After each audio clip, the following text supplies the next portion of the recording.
My name is Monica Richards, and I'm here using the Chameleon Pens with my Dragonfly Fairy Woman.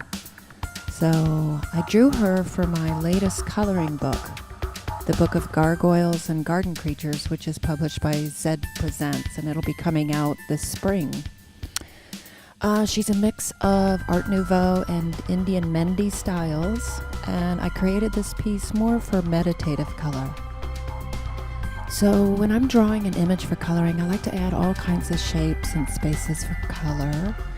One of the things I most love about the Chameleon Pens is that the colors that they've chosen are so complementary. So you really can't go wrong when you're making something extremely colorful with them, which is what I like to do. It can be daunting where to start on a piece like this. So I usually start with some kind of main objective. And I start with a light color just to break the ice, as it were, on the page.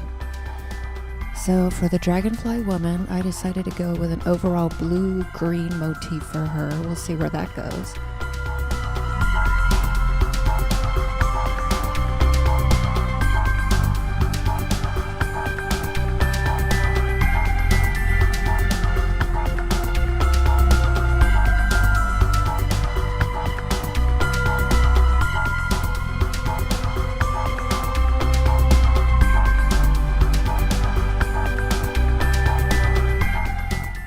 And then work around her with other colors.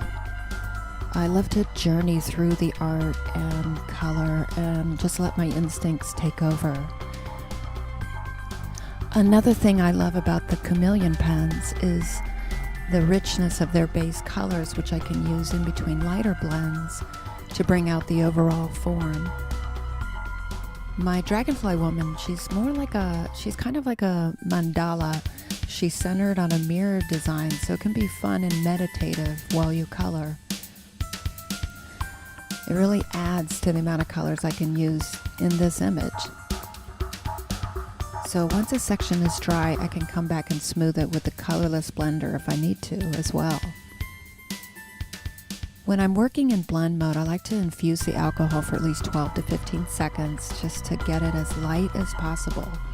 That way I can move towards the shadier side I've chosen and then move around the area until I can get the effect I need.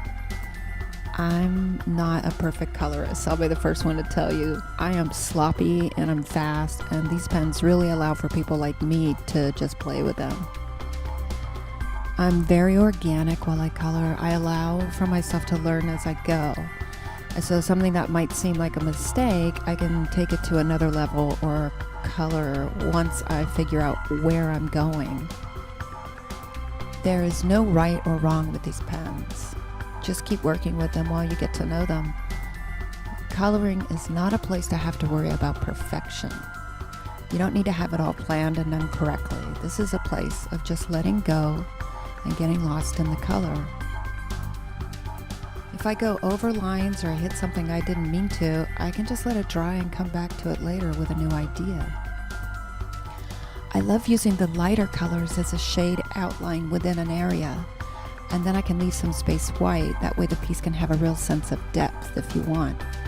So that's how I approached her face and the beads and petals around her with the light blues and the light yellows.